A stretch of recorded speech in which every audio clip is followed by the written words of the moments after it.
અધિકાર મંચ દ્વારા મંડી વિસ્તારના જે ગામડાઓ છે એની મુલાકાત કરી છે. હાલ અમે લખાબો છીએ અને એના પહેલા અમે ઉડઈની મુલાકાત લીધી તો પ્રાથમિક સુવિધાઓ છે તેનાથી વંચિત છે અને બહુ શરમજનક વાત એવી છે કે સ્કૂલ વાયુ લગભગ પડેલું તાપમાન આપણે જોઈ રહ્યા છીએ તેમ છતાં ગામની અંદર પાણીની સમસ્યા થઈ છે.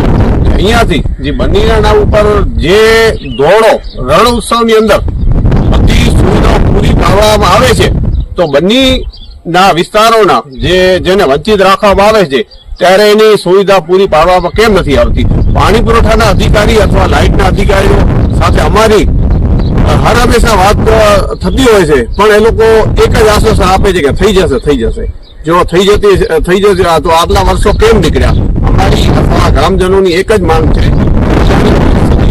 કે બધી સ્કૂલથી લઈને પાણીથી વંચિત છે. અમારો તંત્રને એક જ માંગ છે કે આ પ્રાથમિકની જે સુવિધા છે, લાઇટ છે, પાણી છે, રોડ રસ્તાઓ છે, એમાં પૂરી સગવડ પૂરી કરવામાં આવે અને હાલમાં જે વરસાદની સિઝનની અંદર જે શ્રમજનક બનાવ બને છે કોઈ પણ વ્યક્તિ બીમાર થઈ જાય. ચોમાસાની સિઝનમાં કોઈને જીવ કરડી જાય છે ત્યારે એ લોકો એમ્બ્યુલન્સ તો ન જ આવી શકે, કોઈ શક્યતા નથી કે કોઈ ગાડી આવી ન શકે, ત્યારે એ લોકો ટ્રેક્ટર અથવા લઈ હોસ્પિટલ સુધી લોકોના અકસ્માત થઈ જાય છે. ગામની અંદર એવા ઘણા બધા બનાવ પણ જોવા મળેલ છે. દેવભાઈ આજ રોજ અમે બન્નીના ઉદય જૂથ ગ્રામ પંચાયતના